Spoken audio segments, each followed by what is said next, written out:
Hey guys, welcome back to another episode of Crazy D's Equipment. So today we're going to discuss what's going to happen with the 1030, and just a little heads up, it might be a case of RIP.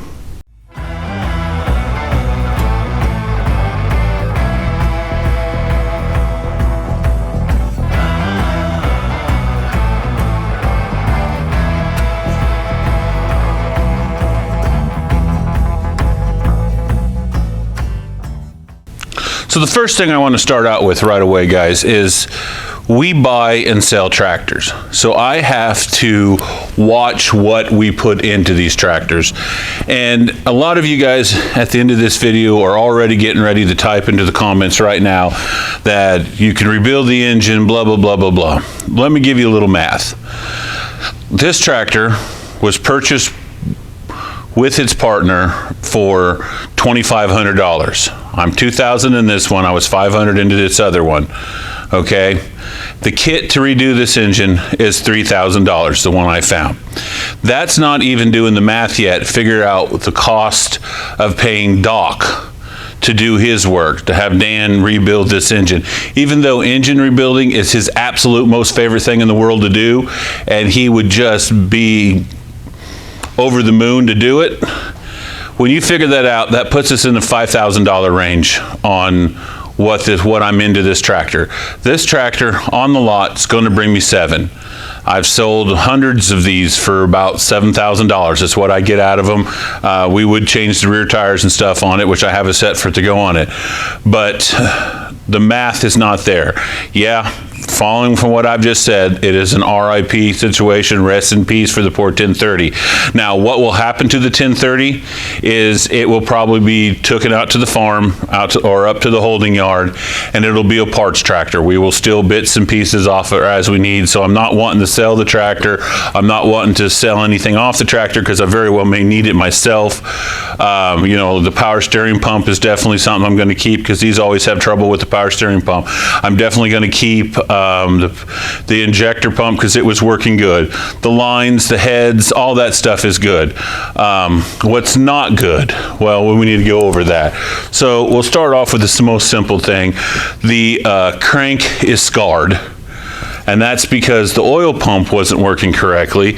And you can see the wear. I don't know, hope you guys can see that.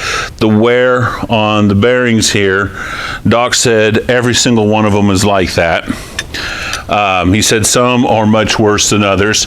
And if you want to really see what happened in the teardown, Wednesdays is when Doc releases his video, and his next video out will be the teardown of this tractor, and exactly what the Doc was finding as he was going. Now, the other thing that we come up with on this greasy, nasty, icky thing is there are the wear on this pistons.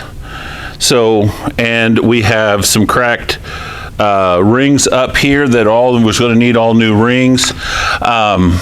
Two for sure of the liners are no good. So we need, so we're at rings, sleeves, pistons, all new bearings underneath, and a crank, or have the crank turned. Daniel, I think Doc said that we could probably have the crank turned and cleaned up, but I'm not for sure on that, because what usually happens in a situation like that is I take the crank in and I take a look at it, and then they say, oh no, I can't do it, and now I got to buy a crank, and there's another $1,500 to $2,000 more on rebuilding the tractor. And you know, and you guys know for sure that I'm a case nut, and I will probably put more money in rebuilding a case than I will do about any other tractor comes on the lot. Actually, like John Deere's and stuff, I try not to put hardly any into them, and I usually have to put a lot into them because I usually have to pay so much to get them because people have freaking green disease and they want to pay way too much for a non-running tractor on an auction, or just the parts are so expensive for John Deere just because they're green for no other good reason at all. But So that's one reason you guys will also see there's usually not a lot of John Deeres on my lot, because I don't usually mess. But, you know, an international case, a Ford, a John Deere, whatever it is, I usually, because I'm partial to them, just like anybody else, I'll dump a little bit more money into a case than I would into anything. But this is far above that. So it's definitely going to be a case, tink, of RIP, rest in peace. She's just going to have to become a parts tractor. I got a good buddy in Wisconsin. It's going to buy the weights off the front of it from me, and I think that's the only parts I'm going to sell. The rest of it will go into my boneyard, and she'll feed and help save another one later on with whatever she can spare. So anyways, guys, not a really long video, mostly a talker, not a lot of action in this one, but thanks for coming in, thanks for watching. If you're not subscribed, please subscribe, and if you haven't joined the channel, definitely do that. But otherwise, guys, I'll see you later on this week.